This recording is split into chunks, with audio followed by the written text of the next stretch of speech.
Ya, saat ini kita akan membahas materi mengenai faktorial, permutasi, dan kombinasi. Kemampuan akhir yang diharapkan adalah setelah menyelesaikan materi ini, Anda akan dapat menjelaskan mengenai faktorial, permutasi, dan kombinasi. Kita masuk yang pertama dulu mengenai faktorial. Jadi faktorial itu simbolnya tanda seru. Sebelum membahas mengenai permutasi dan kombinasi, kita harus paham dulu definisi dari faktorial ini, ya. Jadi faktorial itu adalah hasil kali bilangan bulat positif dari 1 sampai n, ya. Jadi kalau n faktorial itu dinyatakan n baru tanda seru, ya. Itu bacanya n faktorial. Nah, ini definisinya. N faktorial itu perkalian dari 1, 2, jadi bilangan bulat positif ya. Dari 1, 2, 3, dan seterusnya sampainya N. Jadi kalau N-nya 10 berarti 1 kali 2 kali 3 kali 4 kali 5 kali 6 kali 7 kali 8 kali 9 sampai kali 10. Jadi di sini sebelum sampai 10, 10 kurang 1 ada 9. Ya, N kurang 1. Oke, paham ya mengenai faktorial? Kita lihat beberapa contohnya.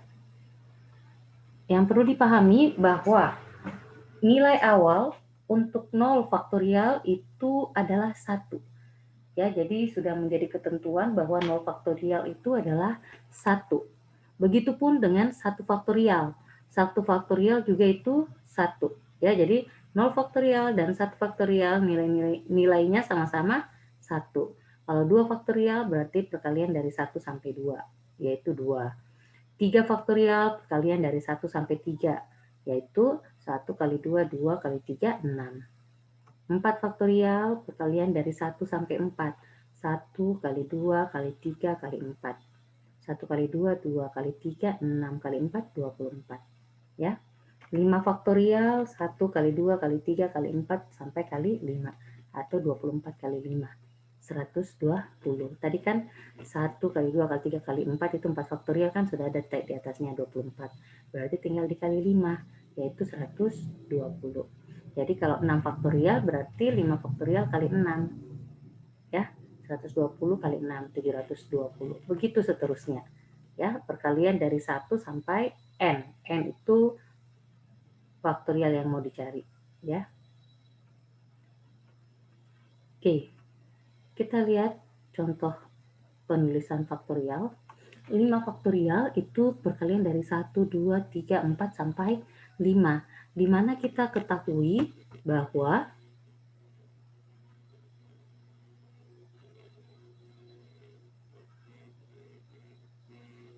1 kali 2 kali 3 sampai kali 4 itu sama saja dengan 4 faktorial. Sehingga kita bisa menulis 5 faktorial itu dengan simbol 4 faktorial dikali 5. Ya, jadi ini 1 kali 2 kali 3 kali 4 itu sama saja dengan 4 faktorial. Ya, berarti 4 faktorial dikali 5. Paham di sini? Nah, cara lainnya yaitu kita dapat menyatakan juga 5 faktorial yang tadi, 1 kali 2 kali 3 kali 4 kali 5, ya. Ini kalau kita tadi ambil 1 kali 2 kali 3 kali 4-nya itu adalah 4 faktorial, maka sekarang kita ambil yang ini. 1 kali 2 kali 3, ya. Itu adalah 3 faktorial, ya. Jadi 3 faktorial dikali 4 dan dikali 5. Jadi 1 kali 2 kali 3 kan 3 faktorial nih. Berarti tinggal kali 4 dan kali 5. Jadi perhatikan, kalau ada tanda serunya berarti faktorial, berarti ada perkalian di bawahnya sampai 1. Kalau tidak ada berarti ini 4 saja, ini 5 saja. Maka bilangan biasa sama-sama 5 biasa bagi 5 biasa itu 5 biasa bagi 5 biasa bisa dicoret, berarti hasilnya 1. 5 faktorial dibagi 5 faktorial juga bisa dicoret, hasilnya 1 ya. Jadi 5 bagi 5 1. 5 faktorial bagi 5 faktorial juga 1 ya. Tidak bisa kalau kamu coret 5 faktorial dibagi 5, kamu coret 5-nya, maka tinggallah faktorialnya, tidak ada maknanya. Ya, jadi itu tidak ada maknanya. Jadi yang bisa dicoret itu kalau sama-sama bilangan biasa dan sama-sama bilangan faktorial. Nah, bagaimana kalau satu faktorial, satu bilangan biasa? Ya, maka yang faktorial itu harus diuraikan. Contoh lain, 5 faktorial bagi 3 faktorial. Ya, nah, maka 5 faktorial ini kita uraikan ya, tapi tidak perlu 1 kali 2 kali 3 kali 4 kali 5 seperti yang tadi nih. Cukup karena ada 3 faktorialnya, maka kita uraikan mulai dari 3 faktorial nih. 5 faktorial itu adalah 3 faktorial kali 4 kali 5. Supaya apa? Supaya kita dengan mudah mencoret 3 faktorial dibagi 3 faktorial habis. Paham? Kalau kita uraikan 5 faktorial ini dari 4 faktorial, maka kita tidak bisa mencoret 4 faktorial dan 3 faktorial. Yang bisa dicoret sama-sama 3 faktorial. Maka tinggallah 4 kali 5. 4 kali 5 yaitu 20. Paham?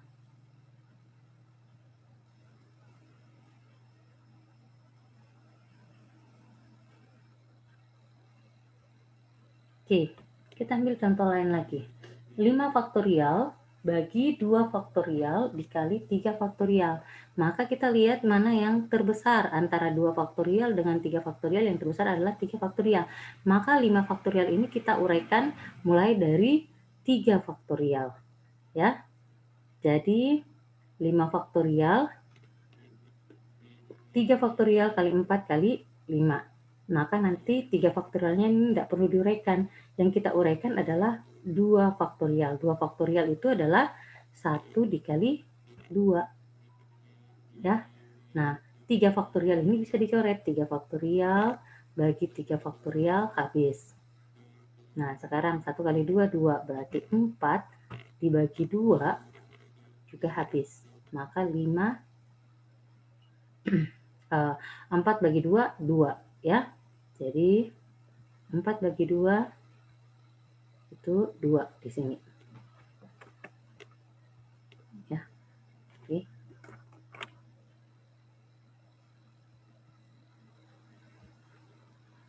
Supaya sementara kita pakai warna kuning. 4 bagi 2, 2. Ya. Maka 2 dikali 5 hasilnya adalah 10. Sudah paham? Oke, kita ambil contoh lain. 10 faktorial bagi 7 faktorial kali 5 faktorial. Maka karena yang terbesar antara 5 dan 7 adalah 7, maka 10 faktorial kita uraikan mulai dari 7 faktorial. Supaya apa? Nanti supaya 7 faktorial dibagi dengan 7 faktorial, dia habis. Ya. Jadi 7 faktorial kali 8 kali 9 kali 10. 7 faktorial tetap, maka yang kita uraikan adalah 5 faktorial. Ya, jadi 5 faktorial itu 1 kali 2 kali 3 kali 4 kali 5.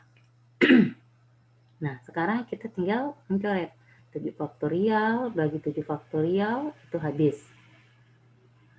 8 itu kalau dibagi 2, 4. Dibagi 4 lagi habis. Ya, jadi 2 kali 4 kan 8 habis. Berikutnya 9 dibagi 3. Nih, 9 bagi 3 hasilnya adalah 3. Maka kita tulis di sini 9 bagi 3, 3. Sekarang 10 kita bisa bagi dengan 5. 10 kita bagi dengan 5, hasilnya adalah 2. Ya, jadi di sini 2. Ya. 3 kali 2, 6. Dibagi 1, tetap 6. Sudah mulai paham ya? Jadi faktorial ini dasarnya. Kenapa? Karena nanti kalau kalian lihat rumus permutasi dan kombinasi, dia menggunakan faktorial. Oke, kalau sudah paham mengenai faktorial, kita masuk permutasi. Jadi permutasi itu adalah banyaknya cara pemilihan R objek. Jadi yang dipilih adalah R objek dari N objek. Jadi ada N objek yang tersedia, dipilih hanya sebanyak R dengan memperhatikan urutan objek. Jadi permutasi itu memperhatikan urutan objek. Permutasi itu biasa disimbolkan seperti ini, NPR atau P dalam kurung N, R.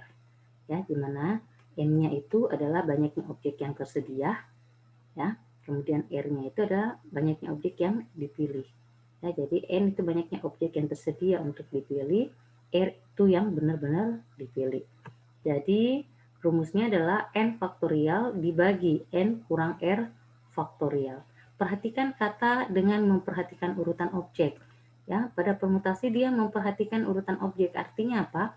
Artinya kalau ada dua barang yang mau dipilih, barang yang pertama terpilih A, baru barang yang kedua terpilih itu B, maka hasilnya itu tidak sama kalau barang yang pertama dipilih itu B dan yang kedua adalah A.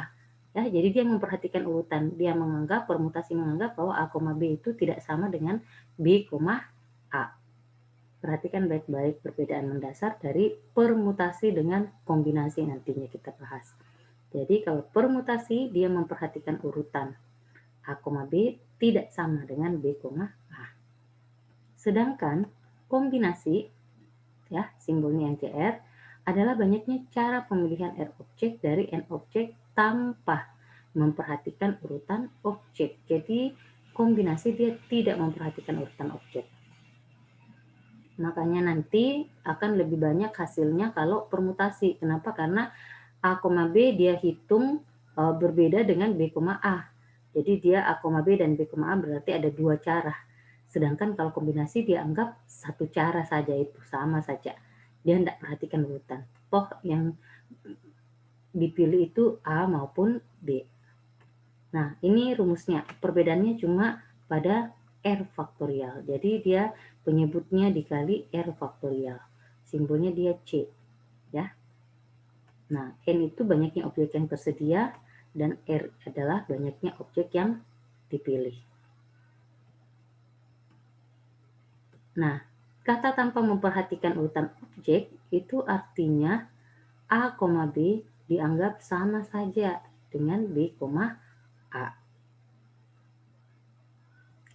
Contohnya, tentukan banyaknya pilihan pasangan seorang ketua dan seorang bendahara kelas dari sebuah kelas yang terdiri dari 20 mahasiswa. Ada 20 mahasiswanya, berarti N-nya 20. Yang mau dipilih berapa orang? R-nya 2 orang, yaitu satu ketua, satu bendahara. Jadi N-nya 20, R-nya 2. Pertanyaannya, ini diselesaikan dengan cara permutasi atau kombinasi. Jadi perhatikan, misal ambil dua temanmu, ya, Adi dan Deli. Apakah sama kalau Adi yang ketua dan Deli yang bendahara dengan kalau kita balik, Deli yang jadi ketua, Adi yang jadi bendahara? Apakah sama saja itu? Beda kan? Ya, kalau Jokowi presiden, Bapak Kiai Ma'ruf Amin wakil presiden, itu jelas-jelas tidak sama kalau Bapak Kiai Ma'ruf Amin yang jadi presiden dan Bapak Jokowi yang jadi wakil presiden. Jadi itu dua hal yang berbeda. Ya. Nah, karena berbeda berarti itu adalah contoh permutasi. Ya. Jadi itu adalah permutasi. Karena dia memperhatikan urutan objek A, B tidak sama dengan B, A. Ya, maka banyaknya pilihan pasangan seorang ketua dan seorang bendahara kelas yang terdiri atas 20 mahasiswa itu adalah 20 permutasi 2. Ya, N-nya 20, N faktorial per N kurang R faktorial. 20 kurang 2 faktorial. 20 faktorial dibagi 20 kurang 2, 18 faktorial. Ya, jadi karena 20 lebih besar, maka kita uraikan mulai dari 18 faktorial kali 19 kali 20. Maka kita bisa mencoret 18 faktorial bagi 18 faktorial habis. Maka 19 kali 20, 380. Ya.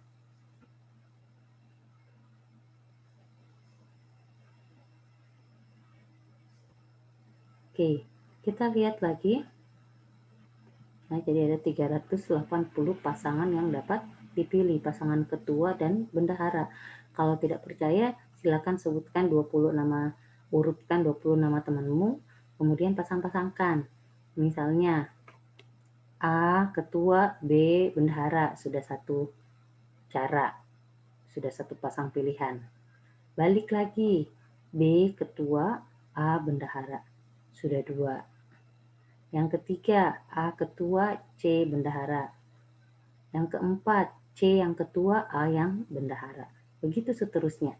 Nanti pasti akan diperoleh 380 pasang. Ya. Oke, kita lihat contoh berikut. Suatu kelas terdiri dari 20 mahasiswa, sama tadi. Akan memilih 2 orang mahasiswa. Jadi N-nya 20, R-nya 2. Yang akan diutus mengikuti debat bahasa Inggris. Tentukan banyaknya pasangan yang dapat dipilih. Jadi N-nya 20, R-nya 2. Kita harus periksa dulu ini soal permutasi atau kombinasi. Ya. Kalau A duluan yang terpilih, kemudian B yang kedua, apakah sama saja kalau B yang duluan terpilih, baru A yang kedua? Ya. Jadi Adi, kamu wakili kelas kita debat. Deli, kamu wakili kelas kita debat. Apakah sama kalau dibilang Deli kamu wakili, Adi kamu wakili? Sama saja kan? Toh dua-duanya ini terserah yang mana yang pertama terpilih atau yang kedua terpilih, toh sama-sama kedua-duanya yang mewakili kelas tersebut mau mengikuti debat bahasa Inggris. Adi Deli atau Deli Adi sama saja. Paham? Berarti karena sama saja dia tidak memperhatikan urutan, maka itu adalah soal kombinasi. Maka kita menggunakan rumus kombinasi.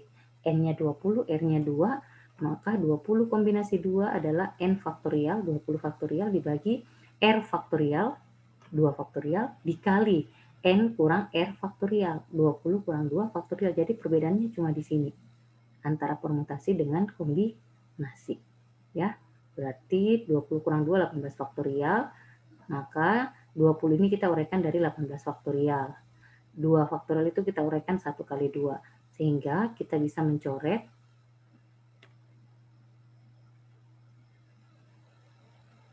18 faktorial dibagi 18 faktorial habis. 20 biasa dibagi 2 biasa, itu hasilnya adalah 10. Ya. Jadi di sini 10. Sehingga sisanya 19 kali 10 itu 190. Maka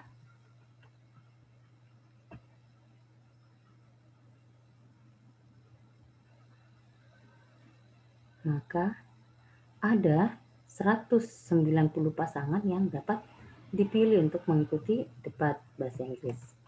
Ya. Oke. Kalau misalnya soalnya dari 10 mahasiswa yang ikut klub basket, tentukan berapa pasang tim yang bisa dibentuk oleh pelatih basket tersebut. Berapa N-nya? 10. R-nya berapa? Perhatikan baik-baik, saya ulang soalnya. Dari 10 mahasiswa yang ikut klub basket, pelatih akan memilih mereka untuk mengikuti pertandingan. Nah, berapa pasang tim yang boleh dibentuk oleh pelatih? Berapa banyak tim yang dapat dibentuk oleh pelatih? Berapa banyak kemungkinan tim yang bisa dibentuk pasangan-pasangan dari 10 orang itu tadi? N-nya 10, R-nya berapa? Jadi ingat baik-baik kalau ada soal seperti itu, Anda harus tahu, oh R-nya itu adalah orang yang dipilih. Orang yang dipilih untuk dapat jadi satu tim basket itu 5. Jadi itu adalah soal yang tersirat. Jadi kalau sudah tahu, oh tim basket, berarti 5 orang, maka N-nya 10, R-nya 5 yang mau dipilih. A, B, C, D, E. Sama dengan B, C, A, D, E. 5 orang ini dapat masuk dalam satu tim. Jadi sama saja kan? Itu terhitung satu tim yang sama. Maka soal seperti itu kita selesaikan dengan menggunakan kombinasi. Begitu juga kalau misalnya saya pakai soal sepak bola. Berarti R-nya berapa? R-nya 11 karena kesebelasan. Kalau voli, R-nya berapa? Voli 6, berarti R-nya 6. Seperti itu ya. Jadi tidak selamanya secara tersurat disebutkan berapa N-nya dan berapa R-nya. Ya, Anda harus mampu memahami soal yang diberikan. Oke. Sekian penjelasan saya mengenai faktorial, permutasi, dan kombinasi. Sampai jumpa pada pertemuan selanjutnya. Sehat selalu.